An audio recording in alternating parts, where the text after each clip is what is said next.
Welcome to Luca and Miguel. Enjoy the video. In this video, I will explain how to program your Audi Q7 garage door opener. First, park your Audi Q7 safely outside your garage. Next, locate the three home link buttons, usually found on the overhead console. To clear any previous programming, press and hold the two outer home link buttons simultaneously.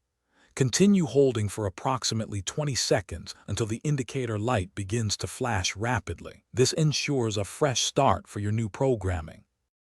Now, let's program your home link system using your existing garage door remote. Position your remote control about 1 to 3 inches away from the home link buttons. Select one of the three home link buttons you wish to program. Simultaneously press and hold both your chosen home link button and the button on your garage door remote. Keep holding them until the home link indicator light changes from a slow flash to a rapid, consistent flash. This indicates successful signal learning. For the final step, we need to sync your Audi with the garage door opener unit itself. Go to your garage door opener motor unit, usually mounted on the ceiling. Locate the Learn or Smart button, which is typically a small, colored button. Press this button firmly for about 30 seconds.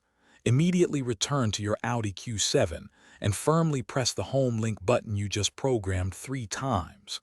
This action should activate your garage door.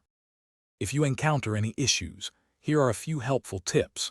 First, always ensure your original garage door remote has fresh batteries. A weak signal can prevent successful programming. Remember that some garage door opener units might require a ladder to reach the Learn button. If the door still doesn't respond, try repeating the entire process. For specific model variations, always refer to your Audi Q7 owner's manual for detailed instructions. Thanks for watching and please subscribe. It's the best investment you'll ever make.